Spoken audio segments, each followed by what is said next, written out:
Selamat petang. Hari ini kita dalam podcast Sana Sini, episod yang 60 ketiga. Saya Sivaraj Chandran. Saya Siva Murugan Pandian. Dan bersama kita hari ini yang pasti dikenali ramai penganalisa politik yang boleh dikatakan Sohor. Hebat.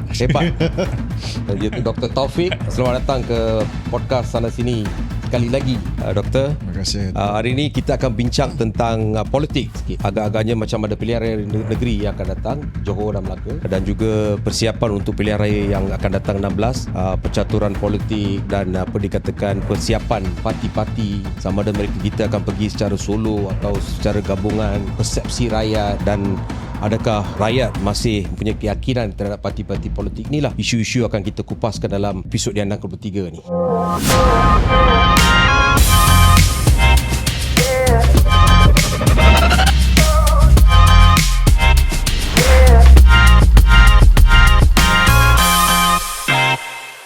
So, Doktor, how are you? Okay? Fine? I'm good. Yeah. Terima kasih, Datuk. Macam mana UM? Semua okay? Oh, UM sentiasa okay. Hubungan berdua ni. Saya sebenarnya student doktor. Student PhD. Tapi itu tidak mempengaruhi untuk kita buat sini. Ya. Dasarkan jemputan. Ya. So, Doktor, saya melihat selalu terbaca dua-dua muka ni selalu keluar surat khabar. Banyak analisa politik dan juga komen-komen tentang perkembangan politik negara oleh Doktor dan juga Dr. Siva Murugan. Apa pendapat Doktor secara keseluruhan apa yang berlaku dalam dunia politik sekarang, dan bagaimanakah pendapat rakyat tentang perkembangan politik dalam negara sekarang ni? Terima kasih podcast Sana Sini dan yang saya kasihi Datuk Sivaraj dan Prof. Datuk Siva Murugan Pandian. Kita lihat perkembangan politik negara pada hari ini tidaklah begitu menyenangkan, ya, ketika ramai yang melihat kepada keadaan politik yang agak tidak menyenangkan itu, padahal pada waktu yang sama kita juga dapat melihat bagaimana wujudnya, ya, kemelut dalam parti-parti politik, bukan sahaja parti pembangkang tapi juga parti-parti yang membentuk komponen kerajaan. Namun itu perkara biasa, normal dalam mana-mana politik, kemelut masalah dalaman dan pertikaian sehingga ada yang keluar, ada yang dipecat, ada yang masih lagi belum dipecat ataupun diambil tindakan. Tapi bagi saya, rakyat sebenarnya agak khawatir dan rakyat sebenarnya agak serabutlah dengan perkembangan politik ini, kerana dalam kita lihat kemelut ekonomi dunia global dan krisis tenaga, dan rakyat perlu dibantu dijaga dengan begitu baik ketika harga barangan pun semakin hari kita lihat ada peningkatan, kehidupan rakyat pun agak sedikit terganggu. Pada waktu yang sama ada krisis politik yang berkaitan dengan parti-parti ini muncul, sekaligus membuatkan, ya, bukan saja fizikal rakyat terganggu tapi emosi rakyat juga terganggu dengan keadaan atau perkembangan politik ini. Bagi saya, politik itu boleh, tetapi bagaimana untuk kita tangani politik itu supaya tidak memberi kesan kepada emosi rakyat, dan rakyat sebenarnya berada dalam keadaan krisis, perlu melihat kerajaan nak lakukan apa, kebajikan kepada mereka, dan semua pihak, pembangkang pun perlu kerjasama lah dalam situasi yang agak krisis ini supaya rakyat selesa dan rakyat tidak melihat mereka politicking 24 jam hanya semata-mata untuk merebut kuasa ataupun kedudukan dalam mana-mana jawatan, bukan saja dalam kerajaan persekutuan tapi juga dalam peringkat kerajaan negeri itu sendiri. Dr. Taufik, adakah dalam keadaan sekarang ni kita lihat pilihan raya di Melaka, pembubarannya dijangka Disember 2026, kemudian Sarawak Februari 2027, Johor April 2027, dan kemudian PRU dijangka tamat riwayatnya pada Disember 2027. Betul. Apakah pilihan raya perlu diawalkan melihat kepada keadaan seperti ini, atau apakah yang akan menjadi game changer di dalam pilihan raya akan datang, baik di negeri ataupun pilihan raya umum? Yang paling utama, Datuk, kita nak melihat apa tujuan sebenar pilihan raya itu. Adakah untuk memberi satu kepuasan kepada pemimpin politik, ataupun sebenarnya untuk memberi ruang yang besar kepada rakyat untuk menentukan yang mana lebih baik kepada mereka?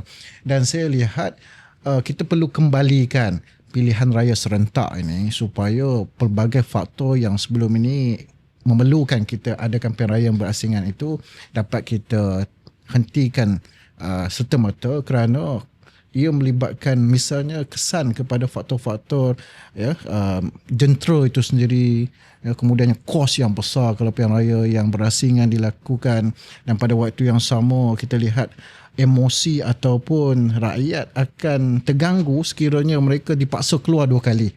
Jadi walaupun kita menilai bahawa pilihan raya itu memanglah tertakluk kepada Perdana Menteri ataupun Menteri Besar, Menasihati Agung ataupun Sultan di negeri masing-masing, namun pada waktu yang sama perlulah ada pertimbangan-pertimbangan, misalnya adakah itu memberi kebaikan kepada rakyat ataupun sebenarnya mengganggu proses perjalanan negara.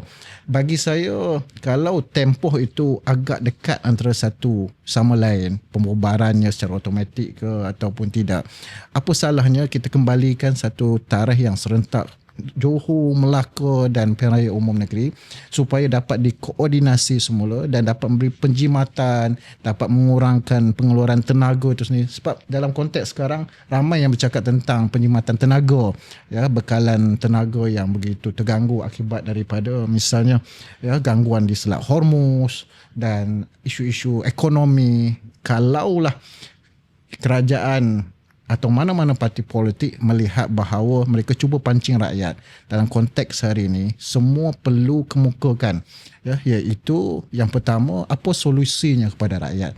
Adakah itu melibatkan ekonomi ataupun peluang kerja ataupun bagaimana untuk mengubah kehidupan rakyat yang lebih baik dan lebih selesa. Dan yang kedua, bagaimana pengundi-pengundi muda ini sebenarnya dapat memberi satu pilihan yang tepat dalam pilihan raya negeri ataupun pilihan raya umum yang akan datang. Kerana game changer yang paling utama, kita lihat setiap tahun hampir 500,000 pengundi muda masuk saluran mengundi.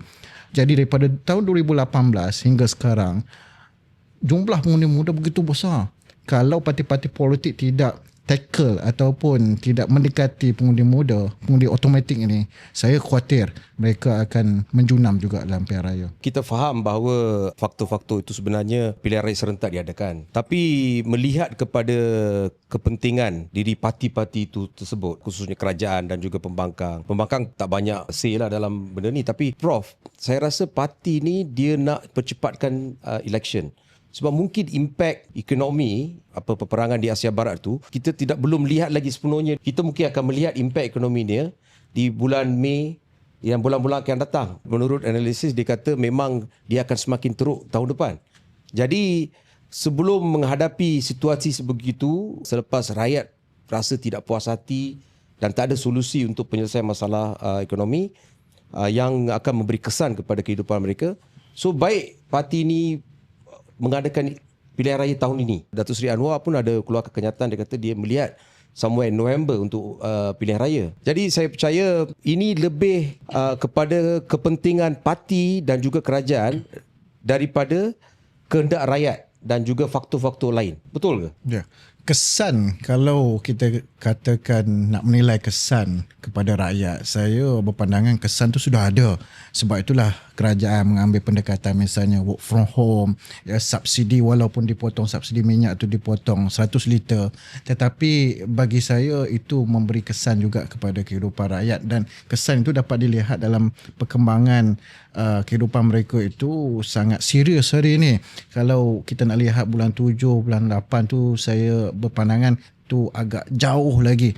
Tetapi kalau kita turun ke lapangan, kita pergi ke pasar raya, ke pasar-pasar, rakyat mengeluh tentang kos sara hidup yang tinggi, harga barangan yang meningkat, dan mereka perlu berhadapan dengan situasi di mana perlu catu, misalnya dalam konteks pembelian barang sebelum ini, barang yang berkualiti tinggi mereka kena kurangkan pembelian barang itu yang lebih kualiti rendah, disebabkan kesan-kesan yang sudah melalui kesan-kesan yang sudah dihadapi oleh rakyat itu sendiri. Itu yang pertama. Yang kedua, kalaulah diadakan lebih lewat pilihan raya, saya bimbang apabila pilihan raya diadakan berasingan, Melaka kemudian Johor, pilihan raya umum, ini akan memberi impak kepada parti-parti yang membentuk kerajaan itu sendiri.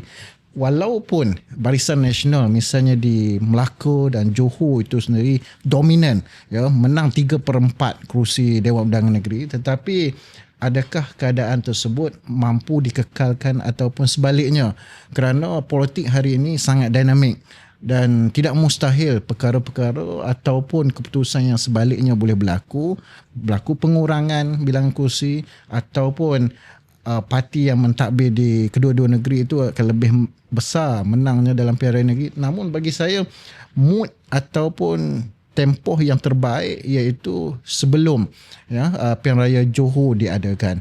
Maksudnya yang terbaik hujung tahun ni serentak dengan Melaka, Johor dan kemudian pilihan raya umum. Kerana kita lihat kerajaan telah beri pelbagai manfaat kepada rakyat. Ya, misalnya subsidi petrol, kemudiannya kemudahan work from home dan keselesaan tu sudah ada. Ya, tetapi kalau dilanjutkan lagi, saya bimbang melarat, ya, tekanan akibat daripada desakan kehidupan yang menyebabkan emosi rakyat terganggu dan rakyat keluar memilih parti-parti yang tidak mampu untuk mewujudkan, ya, kerajaan yang dominan, tetapi kena wujudkan kerajaan yang berbentuk campuran. Tapi kan Dr. Taufik, timing pemilihan tarikh pilihan raya cukup penting. Saya kadang-kadang ada yang terlepas pandang. Apakah kalau Dr. Taufik sekarang ni Perdana Menteri Malaysia, apakah sudah ada wow factor tersebut, a feel good factor untuk mengadakan pilihan raya? Bukankah rakyat sekarang ni merasa lesu dengan politiki yang sedang berlangsung? Bukankah rakyat merasakan kenapa tidak berikan tumpuan untuk meningkatkan nilai kesejahteraan rakyat, berikan sedikit keyakinan, kepercayaan kepada mereka, baru keluar mengundi? Ataupun sebagai Perdana Menteri, katakan sekarang ni, Dr. Taufik rasakan daripada berhadapan dengan isu-isu sampingan lain yang sukar untuk kita ramal, ini masih yang terbaik? Ya, saya, kalau Prof Datuk katakan tadi, kalau saya jadi Perdana Menteri kan, saya menggunakan kuasa prerogatif saya. Lebih baik saya adakan pilihan raya dengan begitu cepat, walaupun Yakin sekarang? Saya yakin kalau saya jadi Perdana Menteri untuk bubarkan Parlimen. Kerana apa? Cepat tu bila? Cepat tu sebolehnya bulan 6. Bulan 6. Berani cakap sebab bukan Perdana Sebab Menteri. saya bukan Perdana Menteri. Tetapi sebab saya dah berikan macam-macam kepada rakyat, dan kemudiannya saya sebagai Perdana Menteri, saya dah turun ke negeri-negeri, kemudiannya menunjukkan usaha itu berdasarkan kepada usaha-usaha reformasi yang sedang dilanjutkan, sedang dilakukan. Kalau dilanjutkan hingga tahun depan, kita tak tahu apa lagi impak ataupun apa lagi yang boleh menyebabkan keadaan semakin serius kepada ekonomi, kepada ketidakstabilan politik. Sedangkan kita lihat sebenarnya dalam parti yang membentuk kerajaan sendiri pun ada pemimpin politik yang tembak kaki sendiri, iaitu tembak parti sendiri. Jadi kalau dibiar lagi lama, ini akan memberi satu bad impact kepada parti kerajaan itu sendiri. Dan saya lihat yang paling utama iaitu bagaimana untuk menggunakan peluang yang keemasan ini bagi memberi manfaat yang besar kepada kerajaan yang mentadbir sekarang. Jika ditunggu lebih lama, kita pun tak tahu apakah keadaan yang lebih meruncing boleh tercetus ataupun boleh muncul. Tak ada parti yang boleh dianggap kuat selepas 2018. Kita lihat seolah-olah parti yang dominan semakin ada pasang surutnya. Itu diakui oleh hampir kesemua pemimpin utama. Betul. Mereka menyatakan bahawa tidak ada parti yang boleh mendominasi. Jadi apakah kita akan melihat kalau diadakan pilihan raya, parti-parti yang sedang mewujudkan gabungan longgar sekarang ini akan pergi secara satu pasukan ataupun secara solo? Sekali lagi kalau sebagai Perdana Menteri. Sebab kalau saya sebagai Perdana Menteri, saya melihat bahawa perlu kembali kepada pilihan raya yang seperti mana sebelum ni strateginya, ya. Dan kalau pergi secara bersama, kita bimbang, ya, akar umbi itu akan lebih berkelut antara satu sama lain, walaupun telah diredakan, diwujudkan rumah bangsa, ya, kemudiannya pemujukan ataupun kita panggil bekas-bekas pemimpin untuk duduk dalam Barisan Nasional. Namun keadaan tersebut bagi saya boleh berubah berdasarkan kepada perkembangan politik semasa dan dinamik. Dan yang paling utama iaitu bagaimana mencari strategi yang paling ampuh, iaitu bagi saya yang paling terdekat iaitu electoral pact, ya. kawasan yang Barisan Nasional masuk, PH tak masuk bertanding. Ya, kawasan yang PH yang menyandang, Barisan Nasional tidak masuk untuk berlawan di kawasan tersebut. Jadi masih ada lagi kerjasama politik yang agak rapuh. Namun mau tidak mau, politik sekarang bukannya didominasi oleh sebuah parti saja, Prof. Kerana kita lihat kerjasama ini boleh berlaku dalam pelbagai konteks, pelbagai gabungan yang boleh kita letakkan matlamat masing-masing itu sebenarnya untuk membentuk kerajaan. Jadi kalau lepas pilihan raya umum ke-16 ini, jika Barisan Nasional nak bekerjasama dengan Perikatan Nasional pun tidak ada masalah, kerana semua parti-parti politik yang sedia ada di negara kita pernah bekerjasama antara satu sama lain. DAP pernah kerjasama dengan PAS, Barisan Nasional pernah kerjasama dengan PAS, PKR pun semasa Pakatan Rakyat. Jadi politik ni sangat dinamik dan bagi saya tidak ada musuh yang kekal, seperti mana yang kita lihat dalam pendekatan sains politik itu sendiri. Kepentingan masing-masing itu yang kekal, dan kita sebenarnya tidak boleh terkejut lah selepas ini mungkin Barisan Nasional akan membentuk kerajaan bersama-sama dengan Perikatan Nasional, dan ada salah satu parti lain dalam komponen PH itu sendiri yang sanggup untuk bergandingan. Mungkin disebabkan akan ada titah diraja lagi untuk mewujudkan kerajaan perpaduan, kerana kedua-dua gabungan ini ada kekuatan di kawasan masing-masing, dan kita tidak boleh katakan PN itu sekarang semakin kuat, kerana dalam PN pun bergaduh satu sama lain.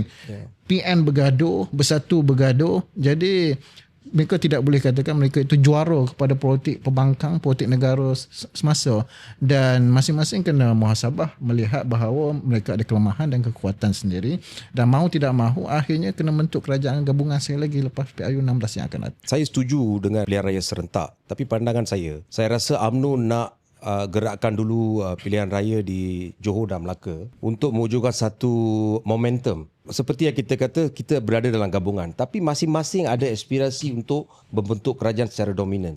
Kembali ke era sebelum 2018. Pandangan saya rasa UMNO ni menuju ke persiapan jentera dia dan juga pilihan raya untuk membentuk kerajaan diri. Dan ada juga ura-ura yang mengatakan Datuk Seri Zahid sebagai Perdana Menteri, poster boy Barisan Nasional. Jadi kalau itu agendanya, kemenangan di Melaka, kemenangan di Johor akan memberi momentum yang positif kepada Barisan Nasional untuk bergerak solo di PRU akan datang. Itu anggapan dan juga hasrat pemimpin-pemimpin UMNO dan juga Barisan Nasional. Tapi kita tidak tahu realitinya kat mana. Seperti yang Prof kata, rakyat ni dia dah muak dengan politiking, dia dah rasa marah dengan keadaan kos hidup yang semakin tinggi dan sebagainya. Tadi peluang untuk Barisan Nasional, sebab Johor dan Melaka ni tutored by Barisan Nasional, mungkin mereka akan call election first. Mungkin negeri-negeri lain juga akan bersama mereka. Tapi seperti yang DAP minta, dia nak pilihan raya serentak. Sebab kalau pilihan raya serentak, advantage bagi DAP. Tapi kalau berlainan, mungkin advantage dia untuk Barisan Nasional dan UMNO. Jadi saya rasa itulah yang akan menjadi pengiraan kepada Barisan Nasional dan kepimpinan UMNO. Itu pandangan saya, Prof. Tidak, secara idealnya elok serentak, tapi secara dalam konteks real politik, saya rasakan Johor, Melaka dan kemudian mungkin pilihan raya umum itu andaian saya. Tapi kita juga bagaimana menepati politik, saya rasa harus berhati-hati.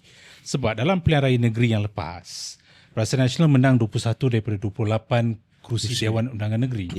Tapi 1 tahun selepas itu, bila pilihan raya umum diadakan, kalah ke semua kerusi parlimen di negeri Melaka. Jadi sukar untuk membaca dalam konteks sekarang ni, dan kita tahu pengundi yang menjadi penentu adalah pengundi 18 hingga 29. Betul. Dan barangkali juga pilihan raya akan datang tidak akan melihat mereka yang keluar mengundi ini seperti dulu. Sebab pilihan raya yang lepas ada pengundi kali pertama yang mungkin berumur 40 tahun, 50 tahun, 60 tahun. Tiba-tiba keluar mengundi selepas pendaftaran secara automatik. Mungkin selepas melihat keadaan yang tidak begitu memberangsangkan, mereka rasakan kenapa perlu keluar. Jadi itu mungkin akan memberikan kelebihan kepada satu pihak gabungan. Jadi apakah kita bakal melihat kelompok ini masih menjadi penentu yang dianggap muda, yang dianggap ada setengah tidak bertanggapan mereka itu matang, tapi bagi saya matang.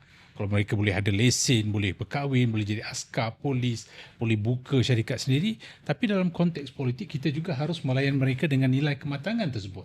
apakah mereka akan menjadi penentu? Kalaulah kita katakan pilihan raya diadakan, tak kisah serentak, tidak serentak, tapi apakah kelompok ini akan menjadi penentu? Ya, saya lihat tu dalam keadaan pengundi muda dan automatik ni yang begitu besar, saya suka labelkan mereka ni wild voters. Ya, sukar dijangkakan, tetapi di hujungnya itu akan membentuk satu keputusan yang begitu besar dan tidak boleh menjadi satu keputusan yang dominan. Ya, besar itu besar dalam konteks pembangkang, besar itu dalam konteks kerajaan gabungan sekarang di pihak PH dengan Barisan Nasional. Dan mau tidak mahu, akhirnya kerjasama politik itu perlu dirancangkan selepas pilihan raya, dan yang paling utama itu iaitu arah mana yang mereka boleh undi dan mereka boleh tentukan di saat-saat akhir tu.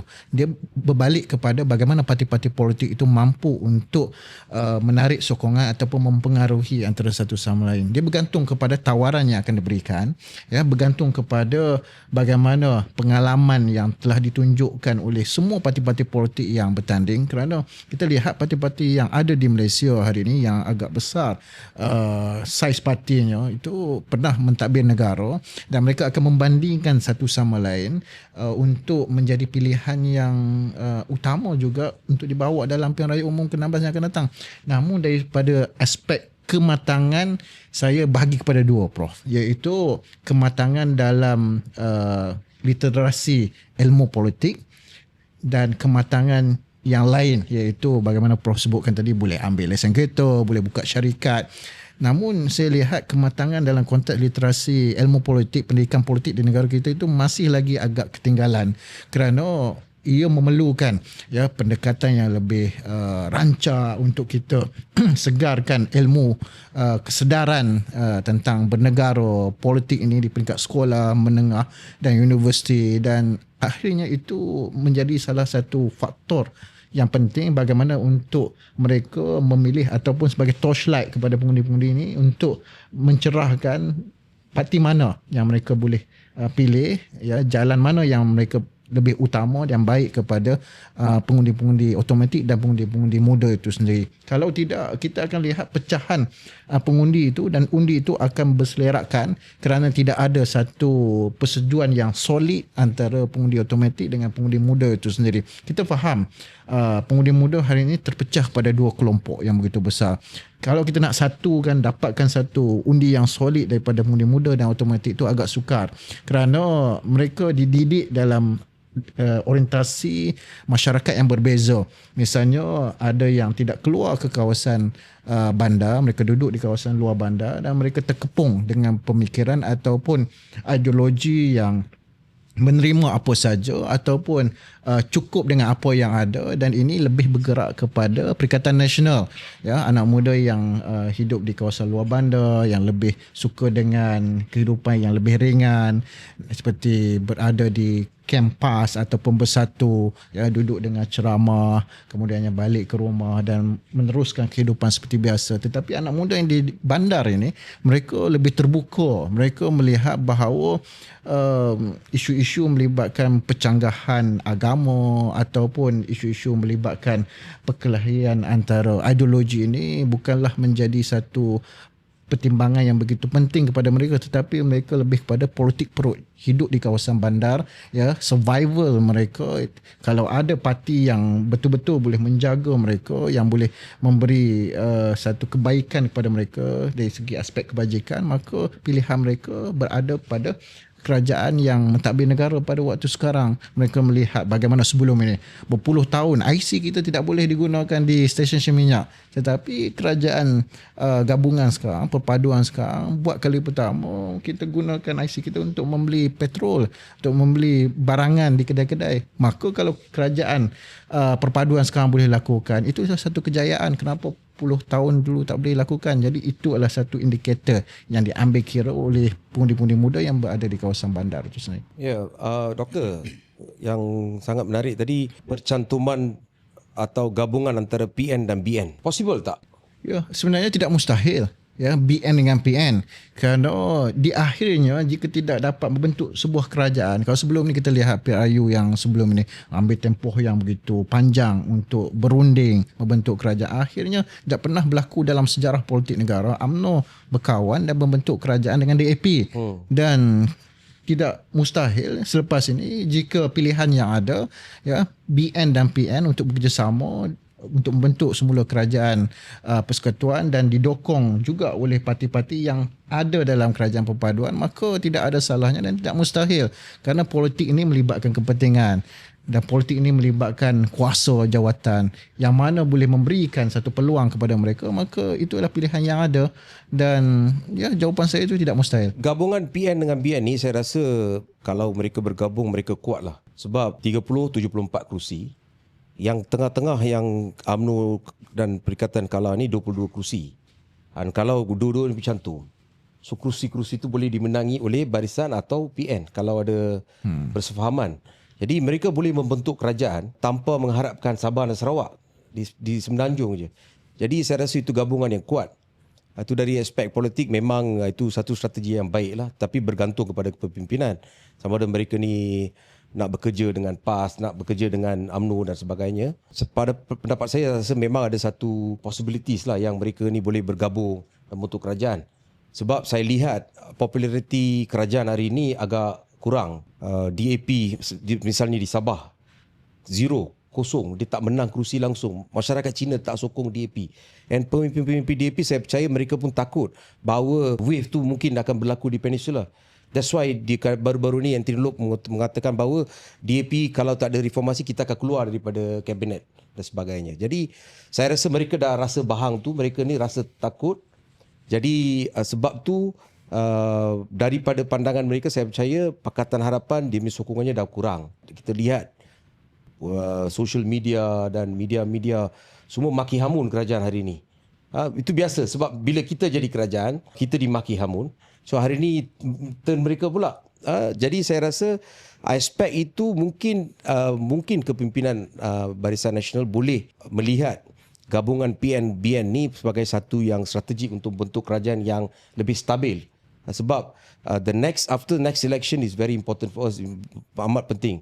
Kita ada cabaran ekonomi, pembangunan yang masih belum dilaksanakan. Banyak keperluan untuk membetulkan kesilapan-kesilapan dalam masa 5 tahun ini. Jadi saya rasa gabungan politik yang stabil, politik yang stabil amat diperlukan. Ya, apakah akan bentuk electoral pact sebelum election macam Babi katakan tadi? Ya. Apakah akan terwujud selepas ataupun lebih elok diwujudkan sebelum? Kerana ada banyak tanggapan, ada 2-3 aliran. Satu katakan elok diwujudkan sebelum. Ada yang katakan elok BN pergi solo, tanding semua kerusi. Ada yang katakan tanding 60 saja. Ya, apa? Jadi isyarat mesej yang cuba disampaikan itu berbeza-beza. Jadi apakah electoral pact tu perlu diwujudkan sebelum atau elok selepas? Ya, kalau kita lihat dalam konteks kerjasama kerajaan perpaduan hari ini, lebih baik electoral pact tu diwujudkan sebelum pilihan raya. Namun kita tidak boleh elak sebenarnya pertindihan kerusi itu akan berlaku seperti mana dalam pilihan raya sebelum ini. Walaupun ada rundingan di Sabah, ya, kita lihat ada rundingan untuk mewujudkan electoral pact, tapi ada beberapa kerusi akhirnya rundingan itu buntu. Dan keadaan itu bagi saya mungkin akan berlaku lagi kerana ya rundingan yang tidak berjaya dilakukan ataupun pertindihan ataupun kepentingan itu masih lagi belum dapat diselesaikan. Dan saya yakin sebenarnya kalau diadakan perbincangan lebih awal, ya, itu akan memberi kelebihan kepada kerajaan yang mentadbir hari ini.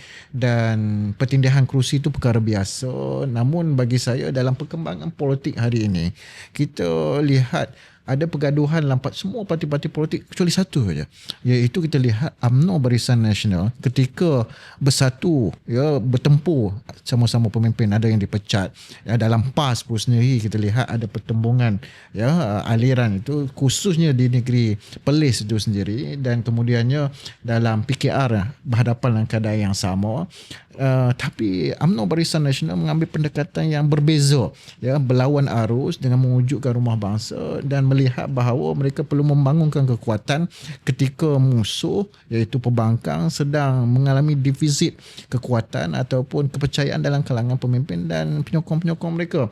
Dan inilah peluang yang perlu diambil oleh UMNO Barisan Nasional, bukan sahaja untuk membuktikan bahawa mereka ini mengambil pendekatan yang berbeza dan pada waktu yang sama mereka boleh menentukan suara yang lebih vokal dalam menentukan bilangan kerusi ataupun electoral pact ataupun apa-apa strategi yang nak diambil sebelum pilihan raya.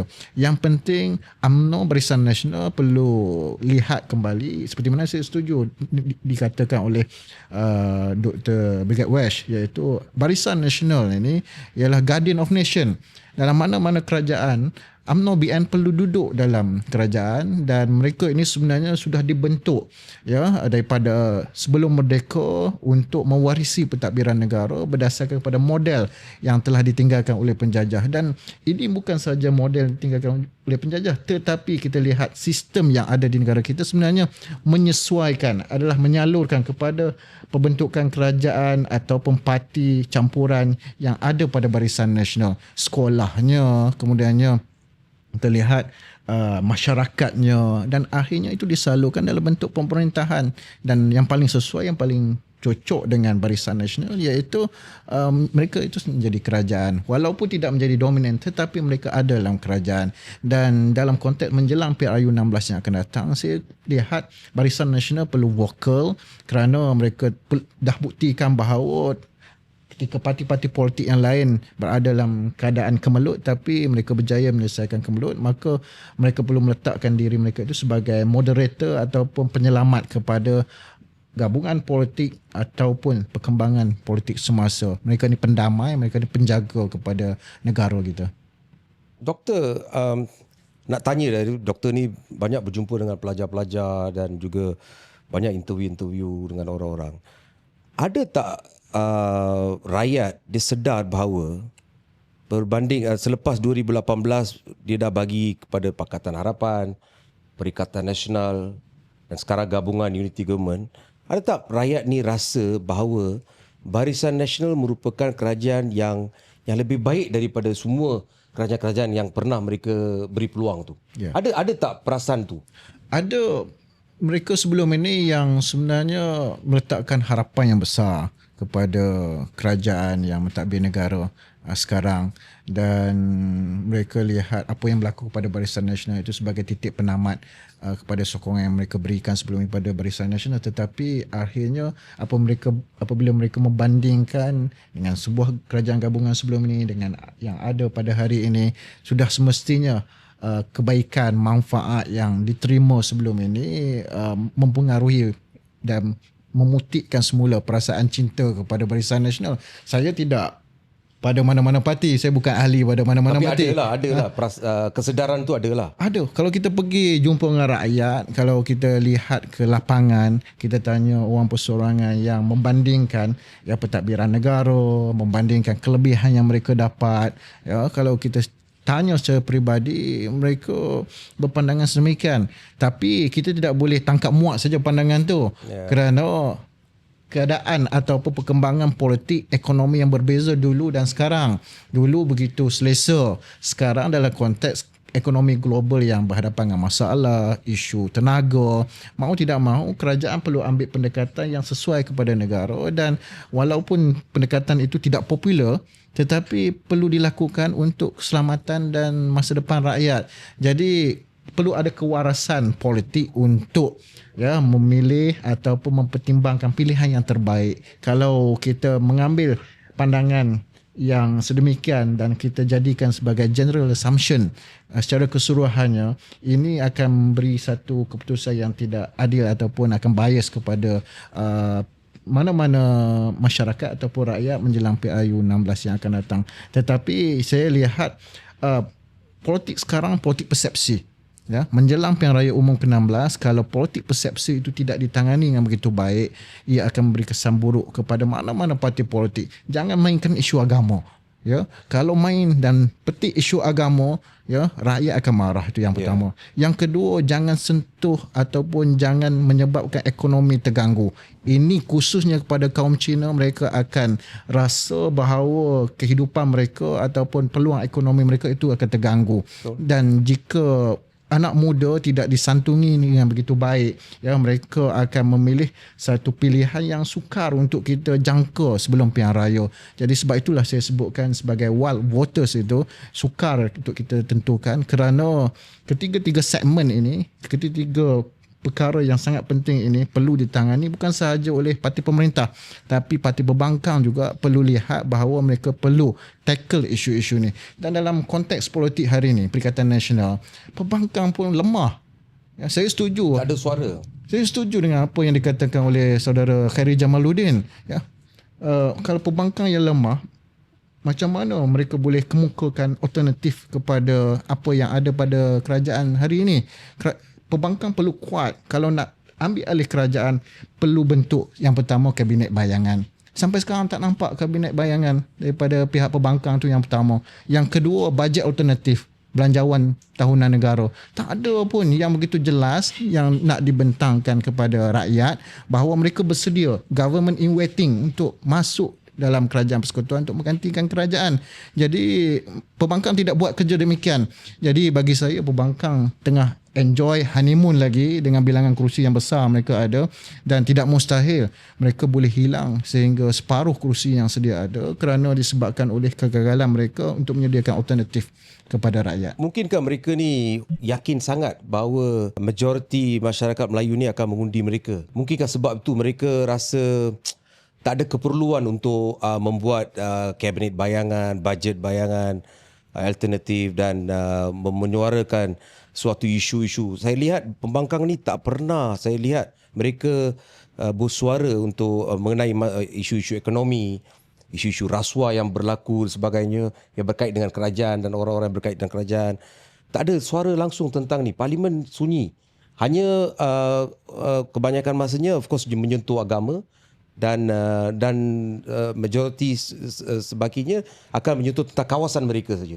Tapi secara peranan sebagai opposition ni tidak dilihat, seperti yang saudara Khairi kata, doktor kata, banyak orang kita pun dapat lihat pembangkang ni tak berfungsi langsung. Tapi saya rasa mungkin mereka ni confident, walaupun kita tak buat apa-apa, kita masih akan terima undi. Mungkin kenaikan pengundi Melayu akan mengundi mereka, dan majoriti akan kerusi akan mereka meningkat.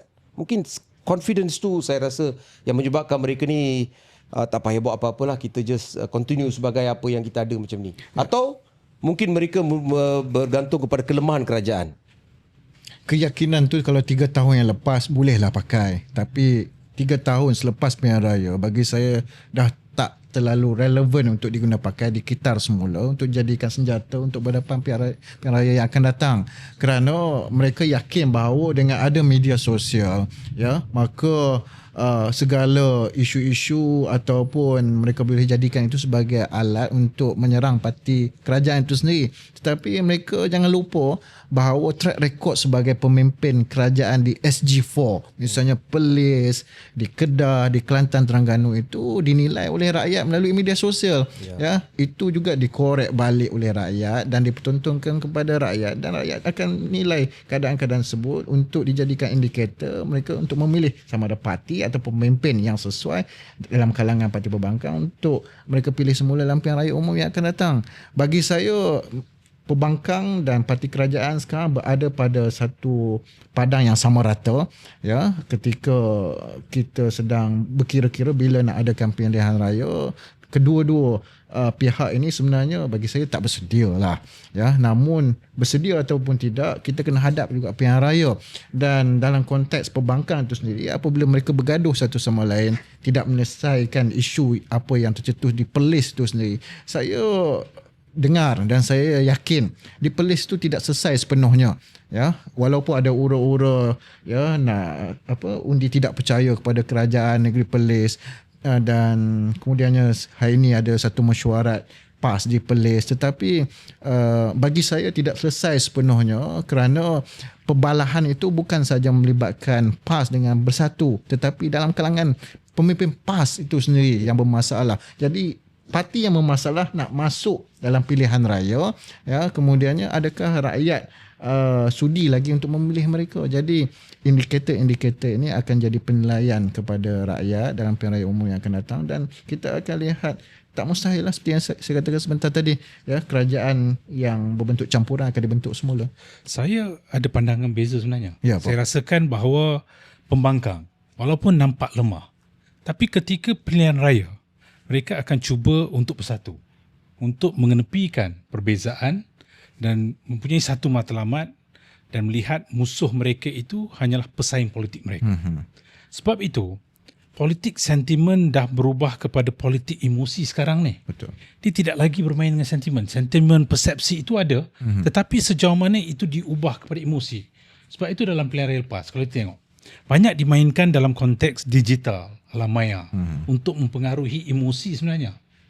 Dan itu saya rasa akan dilanjutkan dalam pilihan raya akan datang, apatah lagi dengan adanya kecergasan palsu, itu akan diguna pakai, kerana kalau kita lihat dalam konteks sekarang ni, dalam konteks politik digital, tidak ada parti yang menguasainya. Tapi ketika hampir pada pilihan raya, kita lihat seolah-olah ada yang kehadapan. Pecutan terakhir 100 meter itu, terakhir 10 meter itu dikuasai oleh satu parti yang mampu untuk melihat kegagalan menguasai 90 meter yang sebelum itu. Jadi dalam konteks ini, kalau saya kerajaan, saya akan berhati-hati dengan apa yang berlaku dalam pembangkang, tidak akan mengambil itu sebagai satu keselesaan. Kedua, akan memastikan bahawa menghampiri setiap kumpulan sasar 18 sampai 29, 29 ke 40, memastikan setiap kemahuan keperluan itu dipenuhi. Dan yang ketiga, melahirkan kewarasan politik supaya emosi itu boleh tergugat. Dalam konteks ini, kita tahu dalam kalangan golongan muda tidak ada kesetiaan parti politik lagi. Dulu setia, dulu setia. Masih setia lagi. Jadi dalam konteks politik sekarang ni, kesetiaan itu dah berbelah bahagi kerana akhirnya berapa ramaikah yang berpegang kepada ideologi politik?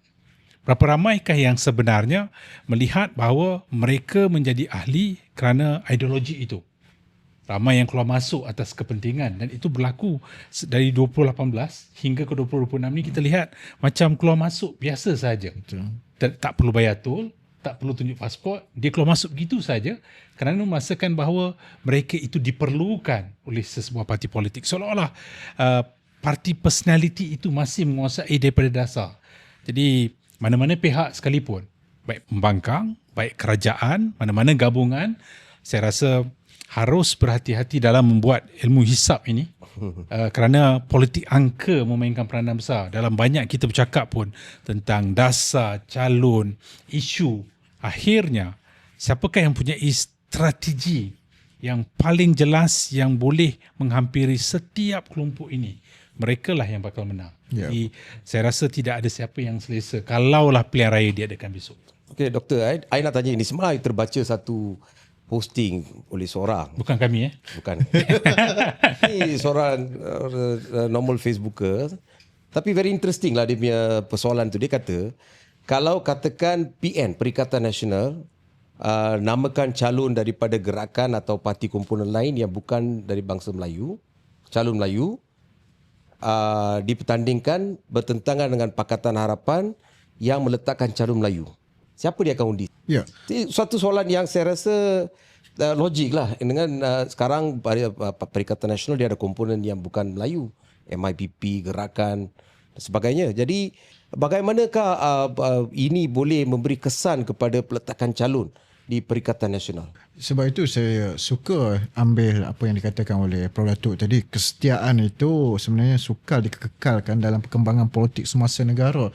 Dan keadaan percaturan calon daripada parti, ya, kalau diletakkan daripada PN itu misalnya bertanding daripada PN untuk bertanding di kawasan-kawasan yang campuran tapi diletakkan calon Melayu ataupun sebaliknya daripada PH, ini akan membuatkan emosi ataupun orang Melayu itu akan berpecah kepada beberapa kumpulan, ya, dan ini akan menyukarkan. Namun kita percaya bahawa dalam sistem parti dan politik yang kita amalkan, pilihan raya yang kita amalkan di Malaysia ni, first past the post, akhirnya akan ada pemenang juga.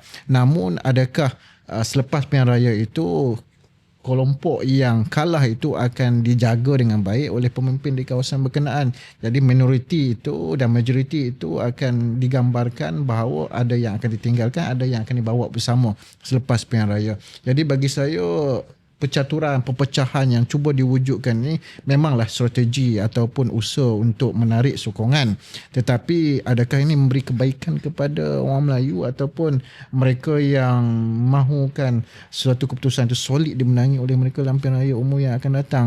Jadi pertimbangan itu bagi saya bergantung kepada calon, isu dan kepentingan, dan akhirnya siapakah yang mendapat kelebihan di kawasan tersebut. Kalau Perikatan Nasional meletakkan seorang bangsa Cina sebagai calon atau bangsa India sebagai calon di kawasan majoriti Melayu, pengundi Melayu, dan Pakatan Harapan buat keputusan meletakkan seorang calon Melayu di kawasan itu, pengundi-pengundi Melayu, you rasa ketaksupan dia terhadap Perikatan Nasional akan melebihi daripada sentimen perkauman? Yang mana yang akan datang dulu? Tak, sebenarnya dah ada kes tadi, Dominic Lau. Ya, betul. Kalah, itu kalah di dikalahkan. Bayan lepas. Bayan lepas. Sebabnya dia tanding bawah Perikatan Nasional. Betul. Tetapi dia turut diboykot oleh penyokong PAS sendiri yang tidak mahu beliau bertanding di situ. Ya. Tapi menarik juga kalau kita bandingkan dengan Nurul Izzah di Perkhidmatan PAU yang sepatutnya menang, tapi akhirnya tewas pada Ustaz Pawas semata-mata kerana permainan etnik agama itu meningkat. Jadi politik intra-etnik, inter-etnik masih mendominasi, dan saya rasakan one size does not fit all. Maybe setiap kawasan itu berbeza. Beza. Mengikut kepentingan, soal kesetiaan, soal calon. Kalau calon itu benar-benar berwibawa, bukannya calon payung terjun. Yeah. Kalau dah lama di situ, Dominic Lau saya rasa tiba-tiba bertanding di situ, maka pendedahan itu kurang. Tapi kalau calon itu benar-benar seorang calon yang berwibawa, ada ketokohan, sosok itu saya rasakan akan diberikan undi. Seperti Wikasiong di Aitam misalnya, pengundi majoriti Melayu, tetapi kelebihan masih berpihak dalam pilihan raya lepas kepada beliau. Kita tidak tahu pilihan raya akan datang, tetapi sekarang ni setiap kawasan saya rasa sukar untuk dibaca tanpa ada perincian, julaan yang betul-betul jelas. Dan sebab itu saya rasakan strategi parti politik kena berhati-hati untuk meletak calon. Dan kursi tradisi tidak boleh lagi menjadi keutamaan kepada mana-mana parti, sebab dah berbeza dah. Congakan itu dah berbeza sejak 2018. Dan yang paling sukar untuk kita dapatkan maklumat itu daripada pengundi Cina di kawasan-kawasan yang kita pergi buat fieldwork. Pengundi Cina mereka agak berhati-hati untuk bagi maklumat, pandangan, ataupun mereka mengelak terus untuk memberi pandangan ataupun apa yang mereka rasakan pada waktu tersebut. Dan bagi saya, kalau kita buat culaan pun, dia tidak akan memberikan satu keputusan yang begitu tepat. Tetapi ada faktor-faktor lain lagi yang bagi saya, kalau kita faham tentang apa keperluan masyarakat pengundi di kawasan tersebut, maka itu boleh menjadi faktor penampal kepada kekurangan yang kita dapat respon daripada pengundi Cina, pengundi India atau pengundi Melayu. Jadi mahu tidak mahu kena ada pendekatan yang berbeza. Dan kesetiaan tu sudah cair sekarang. Memang sukar untuk jangka siapa yang boleh menang ataupun siapa yang boleh mendahului berdasarkan kepada undi liar yang saya sebutkan sebentar tadi, dinamik politik. Dan kalau tanya kami penganalisis politik, kalau tanya 15 tahun lepas, kita sebelum putusan pilihan raya kita boleh tahu dah, kita boleh jangka dah. Tetapi kalau tanya sekarang, kalau saya sebut parti A yang memerintah negara ni akan kalah, mungkin esok saya hilang kerja. Tapi kalau tanya parti B ya yang berada di barisan pembangkang, maka belum tentu lagi parti B itu akan terus kekal berbangkang dan mungkin menjadi kerajaan. Jadi dinamik politik ni agak sukar untuk kita faham, dan yang paling terkesan iaitu bagaimana untuk kita pergi ke peringkat akar umbi dan kita duduk bersama dengan masyarakat dan pengundi, bukan sekali tetapi dalam tempoh kempen itu. Bagi saya sebagai penyelidik politik, kita kena turun berkali-kali untuk mendapat maklumat yang begitu precise daripada pengundi. Kalau kita perhatikan, sesemua parti gabungan akan membina gelombang. Sebelum 2018, gelombang itu jelas. Dia tumpu pada seorang tokoh, dihambat, diherdik, dan itu mempengaruhi persepsi dan juga sentimen dalam kalangan pengundi yang barangkali hari ini sebagainya menyesal. Ya? Itu berlaku pada tahun 2018. 2022, gelombang baru dibina, gelombang hijau. Berdasarkan kepada faktor agama dan juga etnik. 2026-27, saya rasakan akan ada satu lagi gelombang yang sedang dibawa oleh pemimpin yang masih berada dalam partinya, yang mungkin keluar dan juga akan membuka satu parti baru, yang merasakan bahawa beliau sudah tidak diterima dalam parti asal dia, mungkin akan membawa kepada isu gelombang rasuah, kronisme, nepotisme, dan itu akan dimainkan. Saya rasakan ni ramalan. Third force, you mean the third force? Saya rasakan dia akan tubuhkan satu parti baru. Oh, itu ramalan. Dan kemungkinan beliau nafikan ramalan tersebut. Dia kata dia tak mungkin, dia akan bertanding dengan parti lain tapi dia tak akan tubuhkan parti sendiri. Dia menunggu untuk dipecat, saya rasa, supaya simpati itu meningkat. Kita bincang pasal Rafizi kan. saya tak sebut nama. Tak apa, podcast kita boleh bincang. Jadi dalam konteks ni kita lihat bila dipecat simpati itu tinggi. Betul. Dan kita tidak boleh membelakangkan pengalaman yang ada pada Datuk Seri Anwar Ibrahim. Beliau terlalu lama dalam politik, sejak 1970-an dah melihat era politik yang berbeza. Jadi kita melihat ramai dalam konteks sosiologi politik, sains politik, political animal ini muncul. Sebab itu personality masih lagi menguasai. Jangan kita ketepikan kepentingan Tun Dr. Mahathir Mohamad. Walaupun senyap, kita juga harus melihat suara itu mungkin akan muncul selepas ini. Jadi banyak personality akan muncul, saya rasakan dalam jangka masa 6 bulan akan datang, yang akan mencorakkan masa depan politik negara. Okey Prof, saya rasa kita dah ke penghujung episod yang ke-63. Sekali lagi saya ucapkan terima kasih kepada Dr. Taufik dan Dr. Siva. Hari ini memang saya bukan tamu. Saya bukan tetamu. Bukan tamu lah. Dah di sini saya lihat sebagai panelis politik dulu ni. Dah tukar orang dah dulu ni. So hari ini kita bincang sedikit sebanyak tentang apa perkembangan politik, dan saya ucapkan terima kasih kepada penonton-penonton podcast sana sini. Saya berharap penonton-penonton yang setia, yang teruskan sila kongsi podcast ini kepada semua rakan-rakan. Kami membawa yang terbaik dan yang akan membantu anda untuk membuat satu keputusan yang baik, yang tepat, yang untuk kebaikan rakyat.